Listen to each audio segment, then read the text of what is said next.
pozdravljeni, danes bomo govorili o ljubosumju.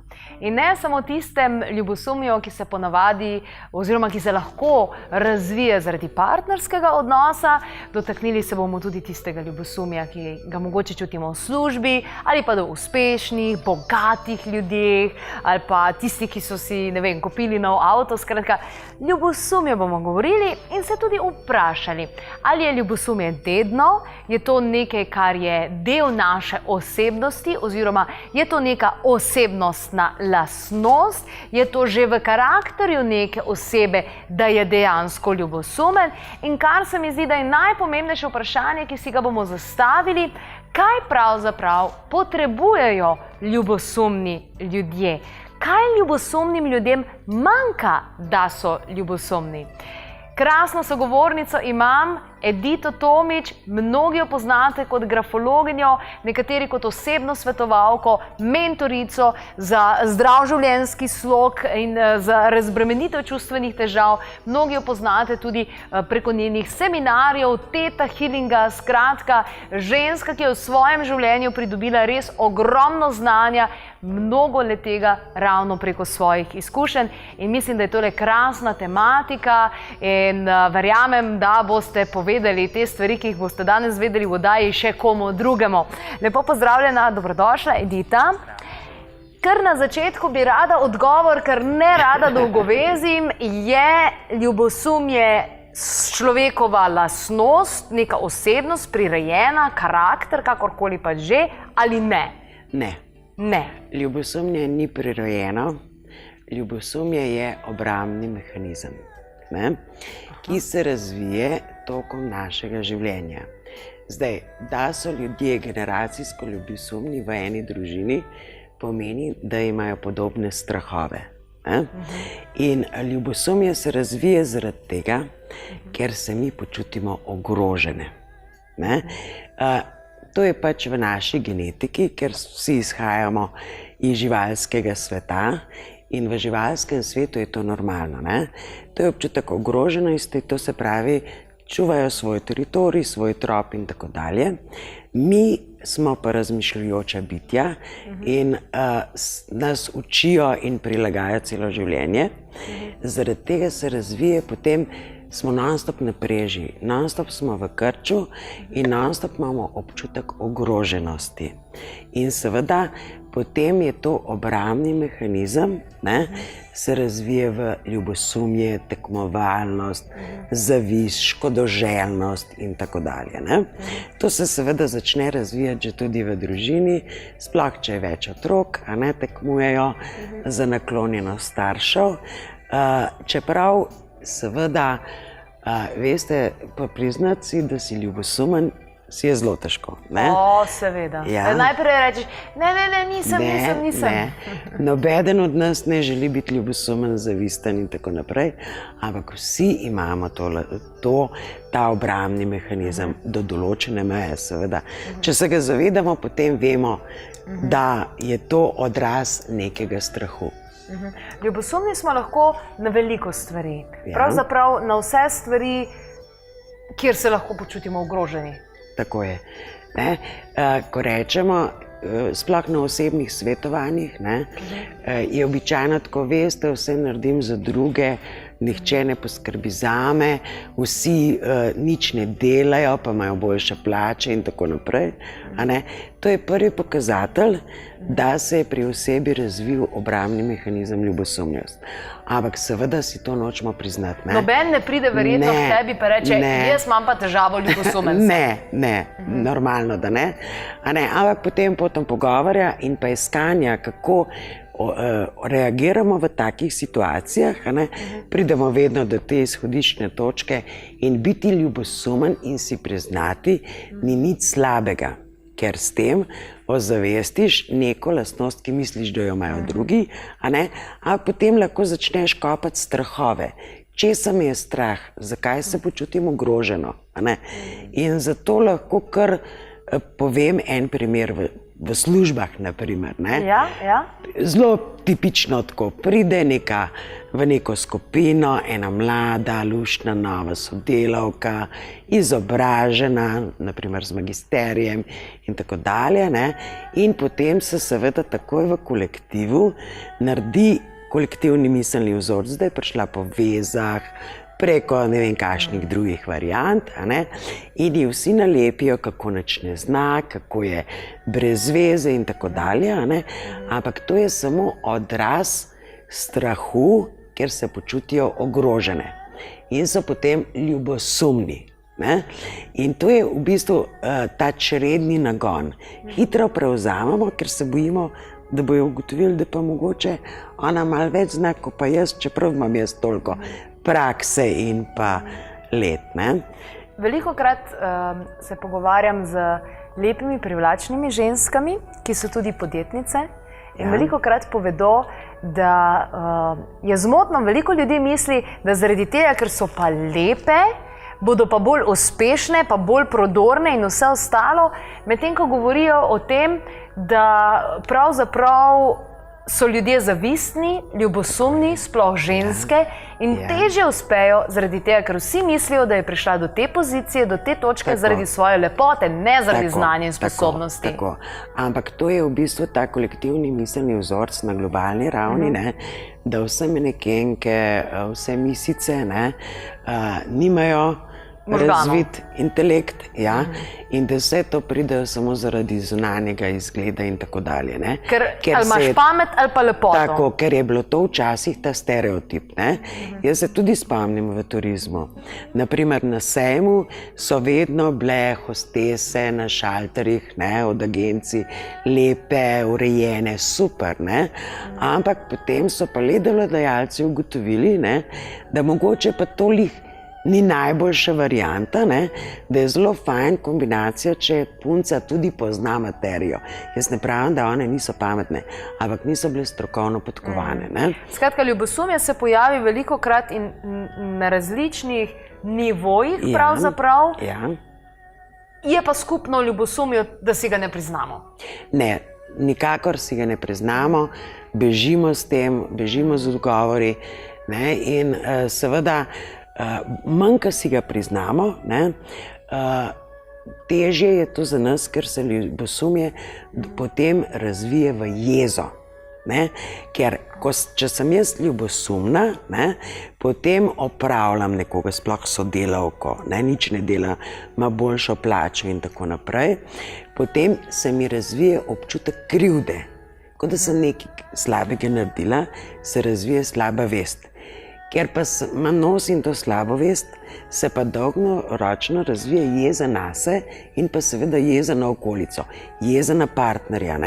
Pretirano ga kontroliramo, ne naredi tisto, kar želimo, in potem ga obtožujemo, kaj vse počel, kako je pogledal pa to. Ampak to je zaradi lastnega nezaupanja, občutka slabe vesti, občutka krivde in pa to, vse skupaj, ljubosumje, jeza, krivda, naredi to, da si občutek, da si ne zaslužimo.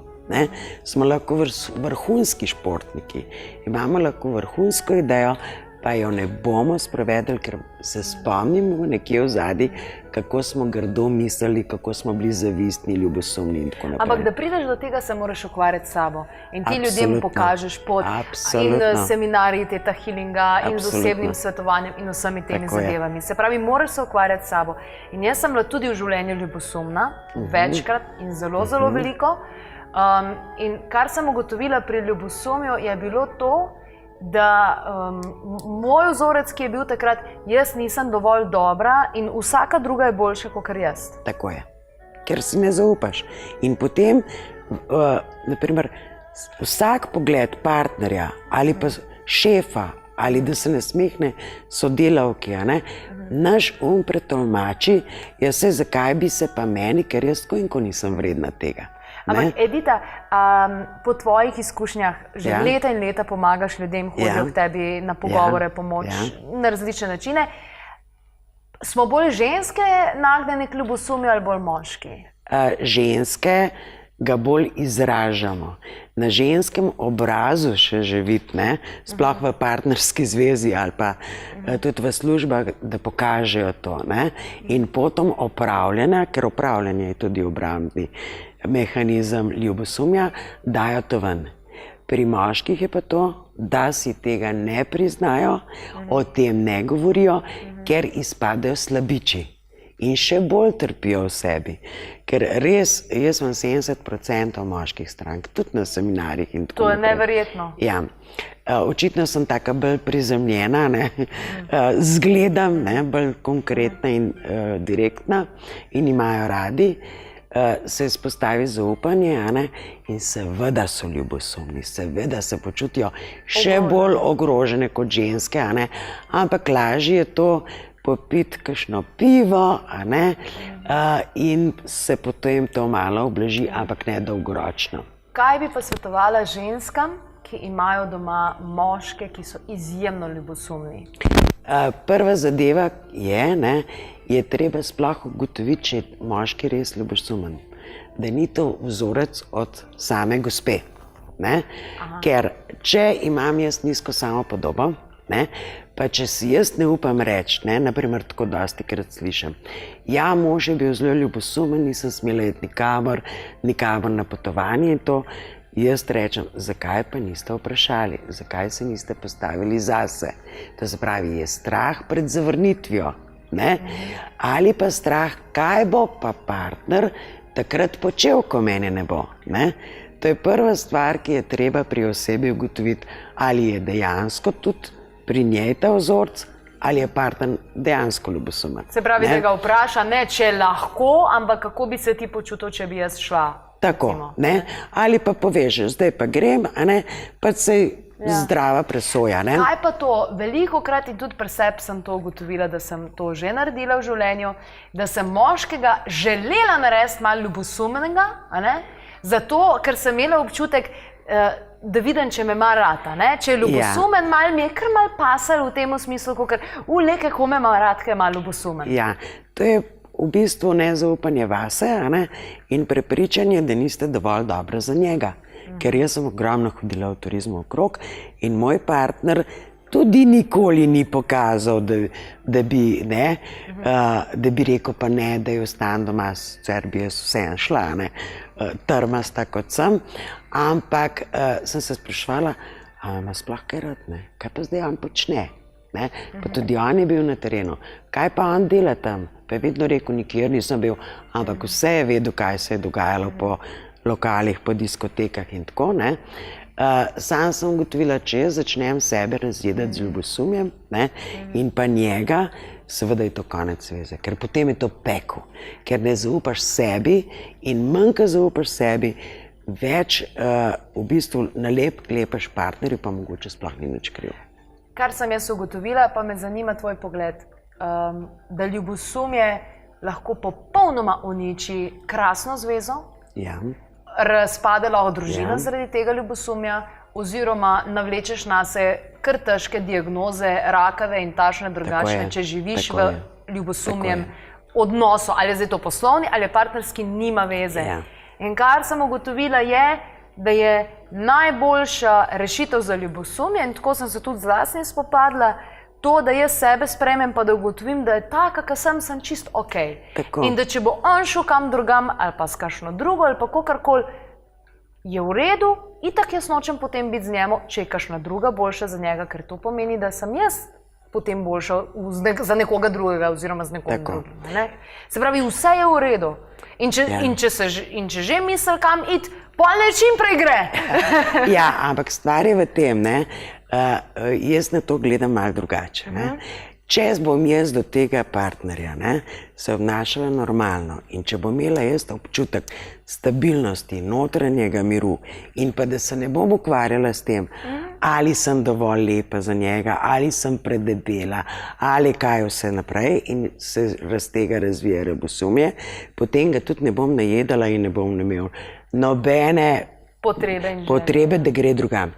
Če pa gre drugam, je pa pač to njegova zadeva, njegova osebnost, kar pomeni, da ni nič povezano z menoj, ampak pač očitno si nisva kompatibilna, ali pa ljudje, ki so izredno imajo nizko samopodobo, ne, to se pri moških bolj odraža kot pri ženskah.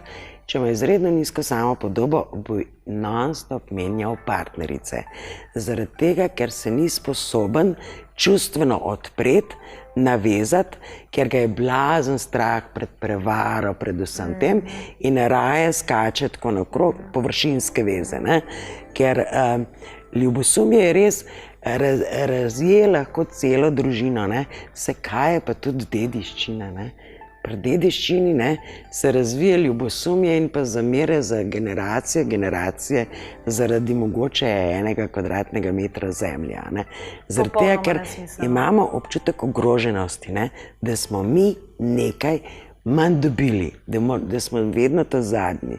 In naprimer v Sloveniji je tudi na kolektivni ravni, ne, te zavisti pa ljubosumje pa to ogromno tega, ker imamo tak kolektivni vzorc podrejenosti, ne, zgodovinsko, se je že Cankar o tem pisal. In to se vidi tudi v politiki, ne. Naprimer, koliko sposobnih ljudi je, pa se ne želijo izpostaviti ravno zaradi tega, ker bi jih raztrgali zaradi ljubosumja. Edita, kako ti ljudem, ki pridejo k tebi na pogovor, na osebno svetovanje, na koncu tudi na seminarje, teta healinga, grafološke analize in vse ostalo, kako jim, ko prepoznaš, da so ljubosumni, kako jim pomagaš, da presežejo to potrebo po ljubosumju? Začnemo čistiti z strahovi. Ne? Prvo, kdaj je začela oseba to opažati, ne? Kdaj je začela zganjati perfekcionizem, je tudi povezan z ljubosumjem. Potem pa ozaveščati, ne? Postavljati njeno osebnost v to mero, da se počuti stabilna, umirjena, ne? Ampak to je pa s čiščenjem strahov, čiščenje raznih travm iz preteklosti, to se pravi pomanjkanja, pogled, ta duhovni pogled, da ni to samo tisto, kar vidimo, ne, v materialu, ampak da zaznavamo, ne samo s 5 čutili, ampak da je vsem dovoljeno, vse dosegljivo, ampak da je treba biti pa prvi stabilen. Ne? Če sem jaz stabilna in če moj partner neko pogleda, kar je čisto naravno, da pogledaš tudi drugega, tudi jaz z užitkom pogledam, nekoga. Tako je, ne? Ampak to ne pomeni... Dejansko opažam, da v partnerstvu več svobode, kot si daš, boljš se imaš. Zaradi tega, ker se vzpostavi zaupanje. Ne?